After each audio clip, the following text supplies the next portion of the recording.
Hello, hello, my amazing, beautiful listeners. How are you today? I'm excited for this one because I'm hoping that as I address this very, very common question, by the way, it will also help you get a little bit more interested about what my dating from within workshop is actually about. The next one is coming up the end of January. So if you want to participate in that and learn how to date yourself, how to show up healthy, maybe learn a little bit about why you don't want to date, why you feel like it's just absolutely abhorrent and the last thing on the face of this earth that you ever want to think about doing. All of that. This workshop is not to convince you that you need to date, it's to help you learn what healthy looks like for you with you first. And if you want to take the opportunity to date, yes, we'll talk a little bit about what that might look like in a healthy way, but that is not the main purpose. Now, many of you are divorced kids, probably limited in where you can live, perhaps in debt from the divorce or school if you went back. Maybe you don't have retirement yet, or you only got half of the retirement from your divorce settlement. Your kids are still adjusting from the divorce, and maybe they're still a little bit out of whack. Your trauma will be a part of your earth experience as well, and healing takes time. Certain triggers will always be there to some degree. Those of you who now have STDs because of your partner's acting out behaviors have also impacted you. And all of this can create a mindset of less than, not good enough, not lovable, a burden, a problem. And anyone who knows all of this is just going to run away. Like, yeah, right. No one's going to want to be interested. Sometimes your problems feel so big and scary, and as if you are the only one with them. You think others don't have these circumstances that I do, so they're going to be chosen and not me. First of all, please learn to choose yourself first. This is not a competition. And when you choose you first, you drop the hustle for someone to choose you in order to feel chosen. Make sense? Let me tell you about a situation one woman was in after divorce. She was a single mom of 4, 2 were teenagers, the third around the corner of teen life. She worked a job that many would say is low-end labor. So long hours, barely getting by, but managing. She was abused in every way, and the sexual abuse had her scared of ever being intimate again. Her body dysmorphia was sometimes debilitating, and she was still trying to manage their binge eating disorder as well. She had betrayal trauma triggers to manage, an ex that was still volatile and still abusive in his communication and towards kids. She was also not receiving child support, alimony, because her ex avoided the tax system by getting paid under the table. She absorbed his debt that came when he embezzled money from his company and the time that they were married. So over $75,000 was now being taken from her tax return as a single working mom. So if she ever married again, then the federal government will take her new partner's tax return, right? They'll split it in half and use her half of the marriage income to pay her ex-husband's tax bill because he won't pay it or take any accountability for his debt or children. So it's all on her.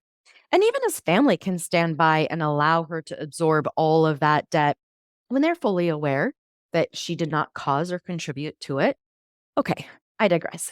Anyways, those were just a few things that really felt daunting and dooming for her that would surely scare a future partner off, right? Like, no, what the hell is anybody going to take a chance on that? Too much baggage, too much of a burden, no way, no how. But did it? Did it actually deter someone? No, it didn't. Because number one, she was open and honest and transparent. And because she found someone who really understood partnership and what that means. They did get married, figured it out, and she has added value to his situations that were challenging as well. When you believe that you are a burden, you will come across as one. When you believe that you are not free of challenges, but have confidence that you will work through them, you will become a partner with someone in those challenges. The key was that she started to believe differently. She didn't believe that she was damaged anymore. She didn't believe that she was a burden or that someone needed to rescue her either. She believed she was capable of healing and working through hard things. And she found a partner in hard things, someone who can support her in the challenges and where she could support him in his. Not solve, not fix, not take away, but support. A new concept to her, actually. But when all of that is not believable right now, your brain might be offering you thoughts like, well, it's too late for me, or I'm just too damaged, or I won't be able to love again or to trust again. Nobody will want me and all of this baggage. I'm going to be alone forever. Those thoughts and more can cycle through your brain and leave you feeling a lot of fear, a lot of hopelessness, feeling unlovable and damaged. So, I'm going to briefly share 5 common lies that your human brain might tell you. And the first lie is that fear will make you believe that everything you are thinking is real. It pretends to be telling you the truth of your life and your future, and in a fake way, it pretends to make you feel better if you just, accept the harsh reality that you're doomed, right? Just accept it. It's all over. Never again will you have a chance at happiness. Fear is a horrible life coach. Do not let fear coach you. Let me coach you. The lie thinks it's just notifying you of all the concerns that you might not be aware of that can happen in the future. So it's whispering these future fictional situations. And what it's really doing is keeping you prisoner in the past. Lies. Capital Lies. Fire that coach. Hire me.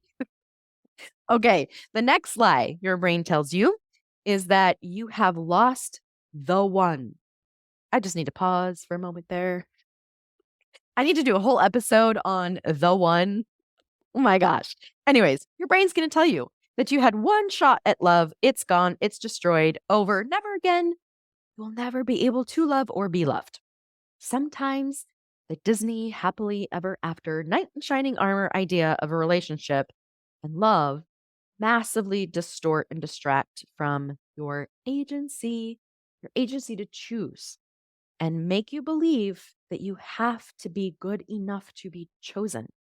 When one love fails, you will never have another or be someone's other.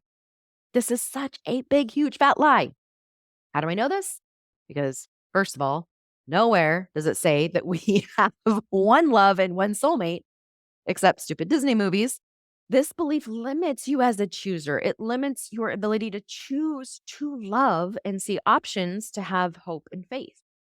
And sometimes even religious cultures can create a narrative that it's not based on anything but assumptions and individual perception of truth. Somehow we're made to believe that through spiritual revelation, your future can be seen and solidified. It doesn't work that way.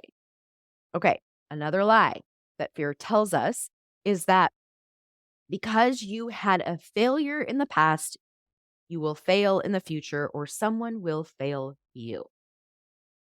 Now, anything negative that happens in your dating experience, the immediate belief will be, see, I'm doomed. I'll be alone forever. See, I'm doomed to attract duds. See, it never works out for me. Well, first of all, this catabolic energy thinking will absolutely attract the duds. Take my dating workshop again for more on this. But this anxious attachment invites a rinse and repeat experience. So it's important to learn from the past, take in the information, and then change our thoughts, our beliefs, our emotions, and our results will change. This lie, along with some others, feeds the distrust that comes with betrayal. So the fear to trust again feeds the lie that you were betrayed once and you'll get betrayed again. You are only doomed to repeat the past if you are stuck in it. Okay, next one. Fear tells the lie that it's too late. Too late for you. Sorry, you're too old, too wrinkled, boobs too low, gravity is taking its course. Your baby birth scars and stretch marks are never going to be accepted as beautiful. And all that fear your brain offers loves to convince you that it's all going downhill from there. You are past the point of no return. I actually had someone, no lie, I actually had someone that I would not consider them a friend. They were just someone that I was affiliated with in church. I had someone tell me, they were asking about single life and dating. And they're like, wait, how old are you? And I said, oh, I'm 38. And they said, oh my gosh, you better get on the ball, girl, and get dating because once you hit 40, your odds of getting remarried goes downhill and you just might be a single cat lady the rest of your life. I swear. No joke. That is what was said to me. All the feels, right? Yeah, I know. I'm feeling it. I'm feeling your empathy from being told that. It is never too late. And, I met Scott after I turned 40. It is never too late. I have coached amazing, beautiful women in their 60s, in their 70s. I coached one who was 82. I'm not kidding. Age, no. It is all in your mindset. It is all about what you believe about you. And all of these ladies have remarried and are certainly making the most of their time as a human. The thing with age, too, is that you are the oldest now that you've ever been. In this moment, you are the oldest you, and you have been all of the ages below. And anything that can happen in your future is only a guess at this point. It is not a fact.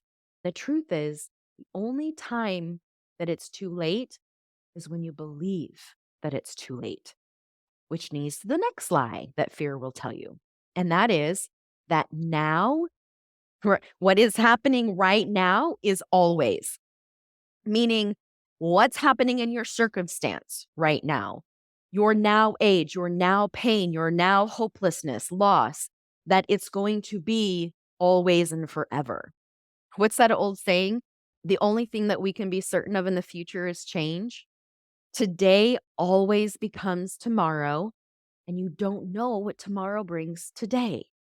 So in this moment, you may feel lost or lonely, but now is not always. And now will always change. The cool thing is that you can be the chooser in a lot of what changes.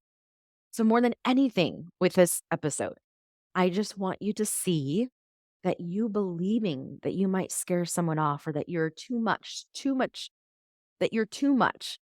You've got too much baggage. There's too much trauma. No one's ever going to want to sit with you in that trauma. No one's ever going to want to be with someone who's triggered or who's scared to have sex. No one's ever going to want that. Please know that is a thought that you do not have to believe. It's a thought that's been offered.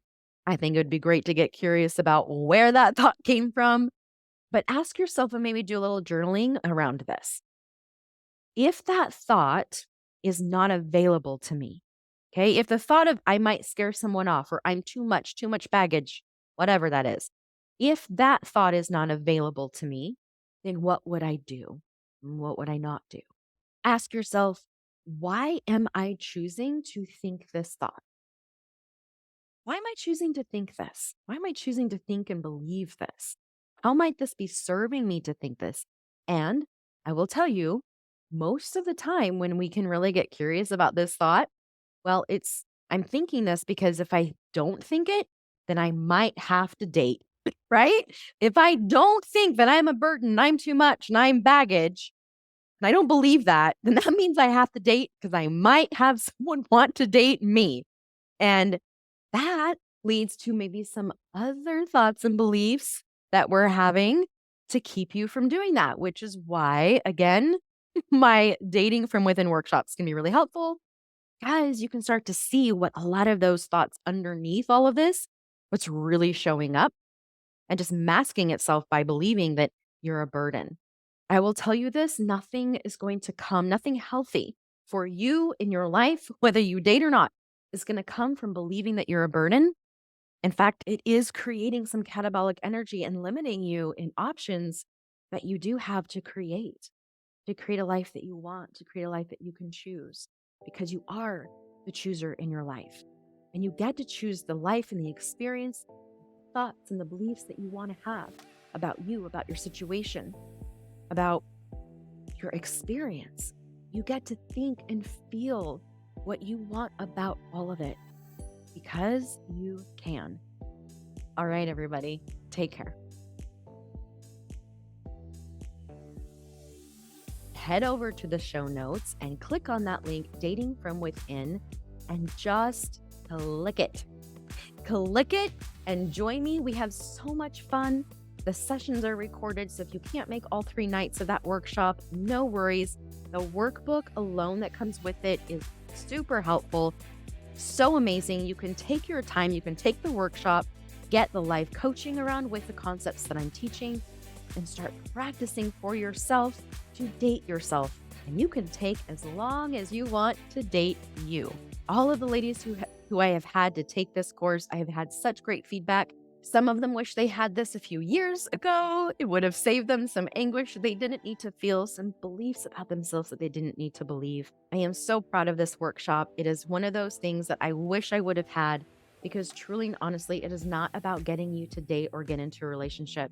It's about to get you to date yourself, to see yourself, to connect to you, because that is the requirement it takes in order to even consider having another relationship again. You are not a burden. You are not too much.